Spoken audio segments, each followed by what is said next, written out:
आयशा से सबसे पहले तो ये जानना चाहेंगे, अनएक्सपेक्टेड इविक्शन, हमने सबने ये सोचा था आप टॉप 5 में जरूर हो, बट आप क्या कहना चाहोगे और आपकी फैमिली का क्या रिएक्शन था आपके बाहर आने का? मेरे लिए भी डेफिनेटली बहुत ही अनएक्सपेक्टेड है eviction, because I was expecting my self in top 5 at least. और जो लोग अंदर हैं, मुझे ऐसा लगता है कुछ उन लोगों की जगह पे मैं थोड़ी ज़्यादा डिजर्विंग हूँ। This is what I feel when I was coming out of the house, but it's okay यार, होता है, जर्नी थी मेरी, बढ़िया रही, I am happy with everything. आपकी जगह कौन निकलना चाहिए था? अरुण भाई, कोई शक ही नहीं है उसमें। नहीं, बट नॉमिनेशन में से जो 4 लोग थे, मुझे कंपैरेटिवली आयशा चली गई एक दिन पहले, मुझे कंपैरेटिवली लगता है कि विक्की भाई, अगर इवन इफ वोटिंग प्रोसीजर भी हुआ तब भी मुझे ऐसा लगता है कि आप अगर विक्की भाई और मेरी फैन फॉलोइंग देखो तो उस बेसिस पे भी I don't know where things went wrong. जहां मुझे कम वोट्स आए या जो भी हुआ, जितना वोटिंग बेसिस पे ही हुआ है, जो भी एलिमिनेशन हुआ है, तो मेरे लिए भी बहुत शॉकिंग था। अगर आप लोगों ने एपिसोड देखा होगा तो मैं तो रजिस्टर भी नहीं कर पाई, क्योंकि हो गया शायद इसलिए हड़बड़ी में, ना मेरे आंसू निकले ना कुछ निकला, मैं चली गई बस चुपचाप घर के बाहर सबको मिलके। तो हाँ, थोड़ा दुख हुआ कि फिनाले के इतने करीब आके रह गई मैं, थोड़ा सा, कोई बात नहीं। ईशा, ये भी कहा जा रहा है, कुछ लोगों का ये भी कहना है कि ये ईशा का एलिमिनेशन ईशा की खुद की वजह से हुआ है, बिकॉज जो फिनाले वीक में नहीं पहुंच पाई और फिर बाद में जो एग्रेशन आपका निकला, आपने जो मनारा को कही चीजें, फिर उससे पहले भी आपका और अभिषेक का जो भी हो रहा था, आपने अपना गेम खुद खराब करना शुरू कर दिया। मुझे ऐसा बिल्कुल भी नहीं लगता है, बल्कि मुझे ऐसा लगता है कि दूसरों की गलतियां रजिस्टर की ही नहीं गई, क्योंकि वो कहीं कोने खोपचे में छुप छुप के बोलते रहते थे। और शायद मेरी आवाज़ इतनी लाउड और इतनी क्लियर है कि मैं कुछ भी किसी को बोलती थी, या मैं कुछ बुरा बोलती हूँ या अच्छा बोलती हूँ, तो वो बहुत ओपनली बाहर जाता था कि ओके अच्छा ईशा ये बोल रही है या वो बोल रही है। और मुझे कभी भी पूरे गेम में थ्रू आउट द शो अपने लिए बोलने के लिए कोई इंसान लगा नहीं है, क्योंकि मुझे हमेशा से ऐसा लगा है कि मैं खुद इनफ हूँ अकेली अपने लिए बात करने के लिए, कोई भी पॉइंट ऑफ व्यू है या कोई भी मैटर है। और जो रही पिछले वीक की बात, जो भी मनारा और मेरी चीज हुई, तो इन द होल शो किसी भी चीज की पहल मेरी तरफ से नहीं हुई है, मैंने कोई भी चीज पहले नहीं की है अपनी तरफ से खुद को विक्टिम दिखाने के लिए। मेरे ऊपर जब चीजें आई तो मेरे सिर्फ जवाब निकले, और शायद जवाब दूसरों के लिए इतने हर्टफुल थे कि उनका एक सिंपैथी कार्ड अचानक से शुरू हो गया कि अरे बाप रे, ईशा ने क्या ही बोल दिया। मुझे ऐसा लगता है मैं वहां चुप गई जहां मैं लोगों को रो रो के ये नहीं बता पाई कि मुझे भी इतना बुरा बुरा बोला गया है कहीं ना कहीं। बार डांसर हो या ऐसा कुछ चीजें आपको कोई बोलता है तो आप उस चीज को कैसे लेती है, बिकॉज एक गर्ल को ये चीजें बोल रही है। मनारा की बात करते हैं, जिनको मैंने ये बात बोली है, तो मनारा ने दूसरे वीक से ही हर लड़की के कैरेक्टर पे बातें करनी शुरू कर दी। दूसरा वीक तो घर के अंदर जाने के बाद इतना कम टाइम होता है, इतना कम टाइम होता है कि आप किसी को एकदम से जज नहीं कर सकते, बट मनारा ने वो भी किया। मनारा ने, मैंने सिर्फ मनारा के लिए बोला, मनारा ने Isha, Ayesha, Ankita, Khanzaadi, Sana, she has talked about every women inside the house. तो मुझे लगता है कि जब उनके ऊपर बात आई ना, उनका ऐसा रिएक्शन निकल गया, उन्होंने शायद इतनी गंदी गंदी चीजें बोली। आयशा को उन्होंने बोला है मनारा ने कि आप बस यही कर सकती हो, आप बस अपना आगे से दिखाओ, पीछे से दिखाओ। मुझे उन्होंने बोला है आप कभी किसी की नहीं हो सकती, आपका तो यही कैरेक्टर है। खानजादी को उन्होंने बोला है कि आप एक लव एंगल के लिए अपनी इज्जत गिरा रही है शो में, एंड व्हाट नॉट। तो मुझे ऐसे लगता है कि इतने टाइम तक शांत रह के अगर उनकी किसी इंस्टिगेशन पे मैं भड़क गई और आउट ऑफ फ्रस्ट्रेशन मेरे मुंह से वो कस वर्ड्स निकल गए, मैं अपोलोजेटिक थी खुद के लिए। मुझे खुद को ऐसा फील नहीं हो रहा था कि यार पूरे शो में मैंने ऐसे शब्द यूज नहीं किए तो मैं अब क्यों कर रही हूँ, but there is a level किसी को इंस्टिगेट करने का, और मुझे भी अगर इतनी बार बोला जाएगा तो रिप्लाई आएगा मेरी तरफ से। ईशा, आपने जैसे कि कहा इंस्टिगेट करने का एक लेवल होता है, अब इनको लेकर काफ़ी चीज़ें बढ़ गई थी। उन्होंने मतलब समझ ने टिश्यू तक डाल दिया था, आप भी पीछे से काफ़ी चीज़ें बोल रही थी, उस पर क्या कहेंगे? आपकी भी पोकिंग लेवल हाई चल रही है। मेरी पोकिंग लेवल की अगर आप बात कर रहे हैं तो आपने अगर शो फॉलो किया है, डे 1 से हर वीकेंड के बार पे अभिषेक को बोला गया कि आप जो भी कर रहे हो ना, ये आपके खिलाफ जा रहे हैं, बिकॉज इतनी आपकी पोकिंग बढ़ती जा रही है कि सब लोग परेशान हो गए। और अभिषेक ने, मैं अपनी बात नहीं करूंगी, I am not just considering myself, Abhishek ने हर इंसान के साथ घर में उसी तरीके से बात की, इतना मुंह पे चढ़ के, इतना पास आके। तो उनका भी पोकिंग या इंस्टिगेशन का लेवल कोई कम नहीं रहा, बल्कि अगर अभिषेक की पोकिंग शो में 100% थी तो हमारी शायद उसमें से 5% की रही होगी। और उसी पोकिंग में उनको इतना बुरा लग गया कि उनका ये सब रिएक्शन निकल गया कि मैं तो आउट ऑफ कंट्रोल हो गया, मैंने तो चाटा मार दिया, ये वो जो क्लेम करते थे कि ईशा मालविया से मैं बहुत प्यार करता हूँ या मेरे अंदर उनके लिए बहुत इश्क है, मोहब्बत है, आई डोंट अंडरस्टैंड। अगर आप लोग भी किसी लड़की से या लड़के से प्यार करते हो, आप इतना बुरा भला उस आदमी को नहीं बोलोगे और फिर रोक के गा के अपने आप को करेक्ट दिखाने की कोशिश करना कि बोल तो मैंने दिया, चलो इसको क्लियर कैसे करे ताकि मेरा एरोगेंस ना देखे, जाके सॉरी बोल देता हूँ। तो I am just advising Abhishek and his family की ये बिहेवियर उनको सुधारना पड़ेगा, because this is not how it's done. But वही अभिषेक आपको शो के स्टार्टिंग सॉरी गाइस, बट वही अभिषेक आपको शो के स्टार्टिंग में तो अच्छा लग रहा था, आपके उनके साथ दोस्ती हो गई थी, लेकिन जब समर्थ आया तब आपने अचानक से अभिषेक को पोक करना शुरू कर दिया। मैंने कभी भी पहले नहीं किया। समर्थ और अभिषेक की जब भी लड़ाइयाँ हुई है, अभिषेक हमेशा, और जो पोकिंग वाला पूरा इंसिडेंट हुआ था, I want to clarify this, अगर आप लोगों ने एपिसोड देखा हो तो, कि मैं उस टाइम हॉल में थी भी नहीं जहां लड़ाई चल रही थी। अभिषेक ने समर्थ को बोला कि अरे तू अब क्यों अकेले लड़ाई कर रहा है, जा अपनी गर्लफ्रेंड को जाके बुला के ला, जा, क्योंकि उसके बिना तू लड़ नहीं सकता। ये स्टेटमेंट सुन के ही मैं बाहर आई हूँ कि अब तो मैं थी भी नहीं यार, आपने अननेसेसरी मुझे क्यों इन्वॉल्व किया। तो मैं इन्वॉल्व हुई, मैंने शायद पब्लिकली सबके सामने समर्थ की तरफ अपना प्यार और सपोर्ट दिखाने के लिए उसको वहां कुछ नहीं बोला। बट आप लोगों ने क्लिप देखी होगी जिसमें मैंने अलग से समर्थ को बोला कि यार प्लीज स्टॉप इट, शायद मे भी कहीं ना कहीं ज्यादा लग रहा है, बट पब्लिकली मैंने नहीं बोला क्योंकि मैं नहीं चाहती थी मैं किसी अपने इंसान को इस तरह पब्लिकली कॉल आउट करूं। ईशा, आपका अभिषेक रिलेशनशिप जो था आप लोगों ने बाहर रिवील नहीं किया था, बट Yes. कई सारे लोगों ने ये अंदाजा लगा दिया था आप लोगों का रिलेशनशिप है, बट आपने मीडिया में आकर कभी नहीं बोला। जब इतना टॉक्सिक था आप दोनों का रिलेशनशिप, आपको इतना डोमेस्टिक वायलेंस फेस करना पड़ा, फिजिकल इतनी सारी चीजें हो गई, तब आपने आवाज क्यों नहीं उठाई? क्या आप बिग बॉस का प्लेटफॉर्म इसीलिए चूज किए थे कि आप उसको एक्सपोज करोगे? बिल्कुल भी नहीं, क्योंकि मुझे काफी टाइम तक तो पहली बात पता ही नहीं था कि अभिषेक फाइनलाइज्ड है शो में आने के लिए। मेरा काफी पहले ही फाइनल हो चुका था शो में आना। And talking about that physical violence thing, अगर आप आगे कभी अभिषेक को इंटरव्यू करते हैं या आप अंदर मीडिया कॉन्फ्रेंस राउंड भी करके आए होंगे, तो अभिषेक ने शायद, मुझे लगता है कि चीज उसको एक्सेप्ट करनी चाहिए कि कितनी बार मेरी तरफ से उसे अनकाउंटेबल अनगिनत चांसेस मिले हैं कि यार जो भी हो रहा है कोई बात नहीं, ठीक है, मैं अभी दुनिया के लिए कितनी भी स्ट्रॉन्ग लड़की हूँ, मैंने कितना ही कुछ फेस कर लिया हो, लेकिन जब आप एक रिश्ते में होते हो, आप किसी से प्यार करते हो, तो आप उस इंसान की 100 गलतियां माफ भी करते हो, और मैंने भी वही किया।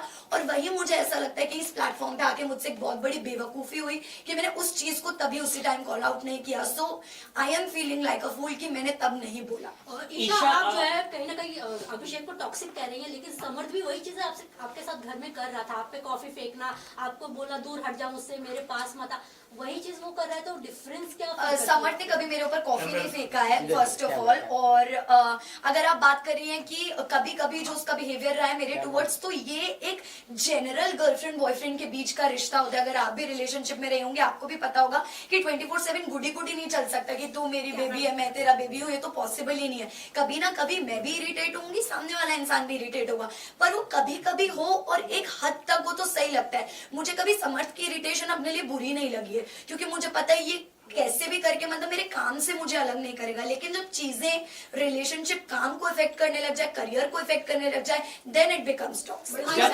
जब समर्थ एंटर किए तो समर्थ और अभिषेक ने आपका काफी मजाक मनाया है कि मैं डेट करूंगा कि नहीं, ये करूंगा फ्यूचर को लेके। अगर आप वो वीडियो देखे, लुक वेरी, दोनों ने टॉक्सिक किया है, आपकी कैरेक्टर असैसिनेशन लग रहा था।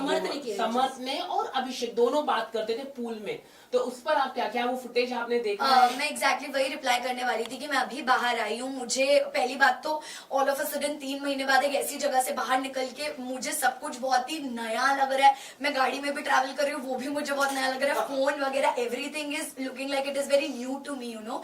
तो मैं इतना नहीं चला रही हूँ और ना मैंने ये सारी फुटेजेस देखी हैं, तो जब मैं देखूंगी तब में भी मेरा परसेप्शन बनेगा उनका। ईशा, आपका और समर्थ का एक वीडियो काफी वायरल हो रहा था जिसमें वो आपसे बात करते करते आपको बहुत ही गंदी गालियां दे रहे थे। क्या वो आपसे यूजुअली ऐसे ही बातें करते हो और आप एक्सेप्ट कर लेती हो? नहीं, डेफिनेटली नॉट। वो कुछ मुझसे ऐसे बातें नहीं करता है। आई एम श्योर, मैंने वो वीडियो नहीं देखा है जिस वीडियो की आप बात कर रहे हैं, बट अगर ऐसा कुछ हुआ भी है तो आई एम श्योर कि फ्रस्ट्रेशन में उन्होंने, जैसे हम सिचुएशनली कुछ बोल देते हैं ना, अभी उससे वर्ड्स उन्होंने सिचुएशन पे वो बोला है। मेरे साथ कभी भी समझ का ऐसा पर्सनल एक्सपीरियंस नहीं रहा कि उन्होंने मुझसे ऐसे बात करी या बदतमीजी की। ईशा, आपको देखा जाता है कि हमेशा आप विकी और अंकिता के झगड़ों में घुस रही हैं, जबकि उसको उस चीज को सलमान खान ने भी आपको बोला था कि कि आपको घुसने की जरूरत नहीं थी उन चीजों में, उस पर क्या कहेंगे आप? देखिए ये मेकर्स का एक अलग पॉइंट ऑफ व्यू होता है हर सीजन में। कोई कंटेस्टेंट सही होता है, कोई नहीं होता है, बट मेकर्स का एक अलग ओपिनियन होता है। तो मैं उस चीज को जितना सही कंसिडर कर सकती हूँ, मेरे पास उतना ही गलत कंसिडर करने का भी हक है। तो ये जो एक वर्ड यूज हो रहा है कि आप बीच में घुस जाती हैं, तो ये मैंने कभी यूज नहीं किया। जब अंकिता जी मेरी और समर्थ की फाइट सॉल्व कराने की कोशिश करती थी, या जब मेरी और समर्थ के बीच में प्रॉब्लम होती थी, Ankita ji was always there to solve the situation की यार चल और ना बड़े बात। तो मैं उनके लिए भी ये वर्ड यूज कर सकती थी कि आप क्यों घुस रहे हो, पर मैंने कभी नहीं किया, क्योंकि मुझे इंसान के इंटेंशंस पता है। वैसे लोगों को चाहे कुछ भी लगे, बट मुझे मेरे इंटेंशंस पता है। मैं विक्की भाई और अंकिता जी को बहुत रिस्पेक्ट करती हूँ, बहुत प्यार करती हूँ जेन्युइनली। तो मैं कभी नहीं चाहूंगी उनके बीच में इस तरह की मिसअंडरस्टैंडिंग। आपने ये भी कहा था अंकिता जी को अटेंशन नहीं मिलता। ये आपकी मनारा से आई थिंक से कॉन्वर्सेशन हो रही Yes. थी कि अंकिता जी को अगर विक्की भैया अटेंशन नहीं देते तो वो इनसिक्योर हो जाती है। आपको नहीं लगता हस्बैंड एंड वाइफ में ये बनता ही है, क्योंकि मनारा उस लेवल तक पहुंच गई थी कि उनको टीज करे। आपने भी वहां पर वो कॉल आउट किया था वो चीज। डेफिनेटली मैंने बोला, क्योंकि ये मैंने खुद की सिचुएशन में भी कहीं ना कहीं फील किया है। इन समर्थ एंड माई सिचुएशन मनारा की चिढ़ाने की बहुत ही पर्टिकुलर आदत है, क्योंकि जब मेरी मनारा और समर्थ वर इन गुड टर्म्स, पर जब मैं और मनारा ठीक टर्म्स पे नहीं थे, तो हमेशा जब भी मैं समर्थ और मनारा अगर एक रूम में, तो शी मेड श्योर कि वो समर्थ को बोले अरे कितना अच्छा शर्ट है या क्या है, मुझे सुनाने के लिए। अकेले में वो कभी नहीं बोलेगी, मेरे सामने डेफिनेटली बोलेगी, जस्ट टू टीज कि अगर मेल पार्टनर से मेरी अच्छी बन रही तो फीमेल पार्टनर को मैं टीज करूंगी। तो मैंने यही बोला कि अंकिता जी का जो रिएक्शन है या जो इमोशन है वो गलत है ही नहीं कहीं से कहीं तक। एक लड़की का अगर अटेंशन डिवाइड होगा तो उसको बुरा फील होगा, which is very natural. Isha Okay, जब एक आखिरी- आयशा घर में आई थी, मनारा को आप और समर्थ बेबी सिटिंग दे रहे थे जब मुनव्वर उनके साथ नहीं थे। और फिर जब आपने उनको कॉल आउट फाइनल वीक में, जब आपने उनके अगेंस्ट कहना शुरू की चीजें, तो बाहर उनकी फैमिली आपको बोल रहे थे कि गटर माउथ गटर ये वो, आपको नहीं, आप इसके ऊपर कहना चाहते हैं? जो मेरी अफेक्शन थी मनारा के लिए वो भी एकदम सच्ची थी, और जो मुझे चिढ़ हुई मनारा से वो भी एकदम सच्ची थी। क्योंकि मैंने अगर दोस्ती का हाथ बढ़ाया, ये देख के बढ़ाया यार इस लड़की के पास आज की डेट में कोई भी नहीं है। एक मुनव्वर था, आयशा के आने के बाद मुनव्वर भी मनारा से डिस्टेंस हो गया था, उसके पास नहीं जा रहा था, बात नहीं कर रहा था, तो वो लोग दूर दूर रहने लगे। समर्थ को बुरा फील होने लगा, क्योंकि समर्थ और मनारा की दोस्ती मेरी और मनारा की दोस्ती से भी पहले की थी। तो समर्थ स्टार्टेड फीलिंग बैड। फिर धीरे से मनारा ने, एक एपिसोड में आपने देखा होगा, मनारा ने मुझे जिम करते करते, मनारा आई और उसने मुझे पीछे से आगे and she started crying. Although हमारा ऐसा कोई बॉन्ड नहीं था कि वो रोए, पर वो रोने लगी। फिर मैं उसको रूम में लेके गई कि क्या हुआ क्या नहीं, तू अकेला फील कर रही हो। और मैंने उसको एक ही एडवाइस दिया कि तू बोल, तू बोलेगी नहीं ना तो तू अंदर ही अंदर दबती जाएगी, तेरे को बोलना पड़ेगा, please speak up for yourself. उसके बाद एक मुनव्वर और मनारा की मेजर लड़ाई झगड़ा हुआ था, जिसमें बॉटल की तोड़ा फोड़ी हुई थी मुनव्वर की तरफ से। तो आई थिंक मैं इसलिए थी, और चिढ़ मुझे मनारा के डबल स्टैंडर्ड्स पे हुई, टू बी वेरी फ्रैंक। क्योंकि किसी इंसान के लिए आप एक रात पहले इतनी गलत बातें बोल रहे हो कि वो अनडिजर्विंग है, वो ये है वो है, तो मुझे नहीं लगता मैंने कोई भी सिचुएशन जाने दी है किसी गलत इंसान को कॉल आउट करने में। मैंने हमेशा किया जब भी मौका मिला, लेकिन वही at the same time Mannara मुझे सब कुछ बहुत कन्वीनियंस का लगा, तो मैंने उनको भी कॉल ईशा मनावर को लेके मैं ये कहना चाहूंगा कि क्या आपको लगता है कि जिस तरह से उनकी रिलेशनशिप रहे पूरी तरह से नेशनल टेलीविजन में आ चुका है, क्या कहना चाहिए उसको लेके, मुनावर को लेके? इसी के साथ एक और एक क्वेश्चन है। ईशा, जब मुनव्वर का ये एक्सपोज होना शुरू हुई चीजें, आयशा जब घर में आई, वेल सेम सिचुएशन आपका भी था इनिशियल डेज में, बट मुनव्वर ने आपको कभी भी अटैक नहीं किया जिस तरह आप पूरे घर वाले मुनव्वर पर अटैक करने लग गए थे।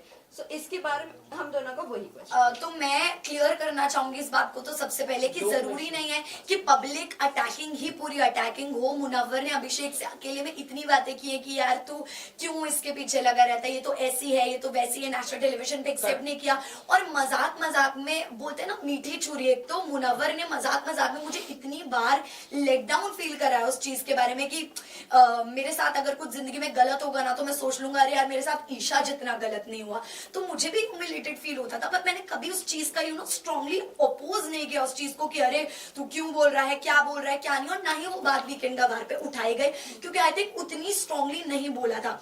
आयशा 22 दिन तक चुप रही, उसने कुछ नहीं बोला। आपने देखा होगा मैंने आयशा को भी गलत बोला है, मैंने आयशा को भी बोला कि यार तू यहाँ क्यों आई है, मुझे नहीं समझ में आ रहा है, कोई क्लैरिटी ही नहीं है, क्योंकि मुझे तब तक आयशा का कुछ नहीं पता था, कुछ नहीं समझ आ रहा था। बट द मोमेंट नॉमिनेशन के बाद 22 दिनों के बाद आयशा ने अपना मुंह खोला, आयशा ने बताया कि एक्चुअली क्या रीजंस हैं, कितनी चीटिंग हुई है, 2 टाइमिंग 3 टाइमिंग 4 टाइमिंग। उस पे मेरा रिएक्शन था कि मुनव्वर जब मेरे साथ ही सिचुएशन आई थी तो मैं ऐसे दिखा रहे थे जैसे पता नहीं मैं किस कैरेक्टर की लड़की हूँ, या अभिषेक तो उससे दूर हो जाइए, सही लड़की नहीं तो क्या आप सही लड़की हो? मेरा आपसे ये सवाल है। अब एक लड़की जो बाहर से आई है वो और 3-4 लड़कियों का नाम आपके लिए जोड़कर लेकर आई है, जिसमें आप एक 2 टाइमर 3 टाइमर दिख रहे हो, तो वो भी सही नहीं है। और मैं उन लोगों से दुखी हूँ जो इस चीज को बढ़ावा दे रहे हैं, सपोर्ट करें, because this thing should not be normalised in the society. Samarth ने मुनावर को बोला है कि विमेनाइजर है, तो आप इस स्टेटमेंट से कितना रिएक्ट करते Also, ईशा, अभिषेक की बीमारी के बारे में क्या आपको पहले से पता था? सी विमेनाइजर जो शब्द है, मैं एग्जैक्टली विमेनाइजर में भी आप कह लो, या वो हमेशा एक अलग तरह से अपने शब्दों के जाल से लड़कियों को ट्रैक करते आए, क्योंकि ये कला हम सबने उनके अंदर की देखी है कि वो कितने उनके शब्द इतने अच्छे हैं कि उनको ये बेसिकली आशीर्वाद है शब्दों का कि वो कुछ भी मैनिपुलेट कर देते हैं, शब्दों से किसी को भी फंसा लेते हैं। आयशा के साथ भी ये हुआ, पिछले शो में भी जो उनका रियलिटी शो था उन्होंने ये किया है। मनारा के साथ भी कहीं ना कहीं एक लव लाइकिंग फ्रेंडशिप चल रहा था। बाहर के और 3 रिश्ते लगा गए, जिसमें कि आयशा ने घर के अंदर कन्फेस किया कि वो कहीं ना कहीं एक रिश्ता भी भेज कर आए। तो हमारे लिए वो भी बहुत शॉकिंग था कि मतलब मुनव्वर जो एक पर्सनालिटी कैरी करके आया है शो में, इतनी अच्छी वो तो कहीं रही ही नहीं। ईशा अंजलि ने भी ये कहा है बाहर, उनकी जो लॉकअप की जो कंटेस्टेंट थे उन्होंने कहा कि जो मुनावर है लव गेम के लिए इस तरह का करते हैं, तो आप इस तरह के स्टेटमेंट क्या दिख रहे हैं? इतने कई सारी उनके रिलेशनशिप है, एक सिर्फ आयशा ही आई है, एक लड़की है, और ऐसे कई सारी लड़कियां हैं, तो जो अंजलि अरोरा ने ये स्टेटमेंट दिया है उस पर आप क्या कहना चाहेंगे? मुझे पता नहीं उन्होंने कब दिया स्टेटमेंट, बट अगर उन्होंने ये बोला है तो आई थिंक उन्होंने ये विटनेस किया होगा या फेस किया होगा कि अंजलि के साथ भी ऐसा ही कुछ हुआ है। मे बी हमें क्या पता कि अंदर की क्या बात है, मुझे भी नहीं पता क्योंकि इतना क्लोजली मैं नहीं जानती उनके रिलेशन को, बट जितना मुझे पता लगा था वो यही था कि शो में मुनव्वर और अंजलि का एक लव एंगल था, but after the show it got ended, मतलब देयर वाज नथिंग। तो मुझे यही लगा। मुनावर क्या ट्रॉफी डिजर्व करते हैं? मुनावर क्या ट्रॉफी डिजर्व करते हैं? Guys, listen, only one more question. मैं मेरा क्वेश्चन, मुनावर क्या ट्रॉफी डिजर्व करते हैं ये एलिगेशन लगने के बाद? ईशा, अभिषेक की मुनव्वर बीमारी के बारे में डेफिनेटली आपको पहले से पता था क्या? और समर्थन आपका जो मतलब नेशनल टीवी पे जो किस करना था, क्योंकि ये फैमिली शो है, तो क्या आपको लगता है ये सही था? आपकी काफी वीडियोस भी वायरल हुई हैं, क्योंकि बच्चे भी देखते हैं ये शो को। अच्छी नहीं। सो सी जब आप एक रिलेशनशिप में होते हो ना, तो आप उस चीज का मुझे ऐसा लगता है कभी भी उस चीज के ऑपोजिशन में नहीं जाना चाहते हो, क्योंकि आपको कंफर्टेबल फील होता है कि ये मेरा अपना इंसान है। बट कहीं ना कहीं मुझे शायद मैंने इतना कंसिडर नहीं किया उस चीज को कि ओके नेशनल टेलीविजन है, other things are also going on, और मैंने सिर्फ समर्थ और मेरे रिश्ते की वो रिस्पेक्ट में, out of respect out of love आप कह लो, हमारे जो भी वो मोमेंट्स थे वो दिखाए गए, इन विच मुझे ऐसा नहीं लगता कि ये सोसाइटी में इतना गलत पढ़ना चाहिए, क्योंकि मुझे जितना इक्वली कैरेक्टर के मामले में गलत ठहराया गया है उतना फिर मुनव्वर को भी ठहराना चाहिए, क्योंकि जो वो कर रहे हैं वो भी इक्वली बहुत गलत Okay, guys, thank you. Munawar क्या डिजर्व करते हैं ट्रॉफी के लिए? Munawar deserve trophy. What is your take on that? नहीं, मुझे नहीं लगता है कि मुनव्वर जेन्युइनली ट्रॉफी डिजर्व करता है, बिकॉज उन्होंने पूरा शो सोते सोते निकाला है जेन्युइनली। और अगर आपने एपिसोड्स देखे, मैंने ये बात बोली है उनको कि यार मुनव्वर मतलब तेरा गेम मुझे 0 लगता है ब्रो, अगर तेरे फैंस ना हो, अगर तू एक नॉर्मल इंसान की तरह शो में आता तो 0 ही होता। मुझे नहीं लगता फैंस के अलावा कुछ भी, एक उसका आर्ट फॉर्म है जो भी है, स्टैंड अप कॉमेडी है जो भी है, उसमें वो बहुत अच्छा है, लेकिन otherwise it's nothing. Isha father ने आपके समर्थ को एक्सेप्ट करने से मना कर दिया है, आप क्या कहना चाहोगे? उन्होंने बाहर एज अ दामाद समर्थ को मना किया है। सी मैंने कोई इंटरव्यूज देखे नहीं है, तो मैं इस चीज पे अभी कोई टिप्पणी देना ही नहीं चाहूंगी, क्योंकि ना मैंने घर पे इस बारे में बात की, ना मैंने कोई इंटरव्यूज देखे। अगर आप लोग फिर भी बोल रहे हैं तो मेरा टेक ये है कि अभी मैंने अपनी फैमिली को अपनी साइड ऑफ स्टोरी बताया ही नहीं है। जब मैं बताऊंगी वो कन्विंस होंगे, and I know as parents वो मेरी बात को एक्नॉलेज करेंगे। Alright, thank you guys, thank you guys, thank you. Visual करते हैं, विजुअल एक टेबल हटा करते हैं, हटो ये किचन टेबल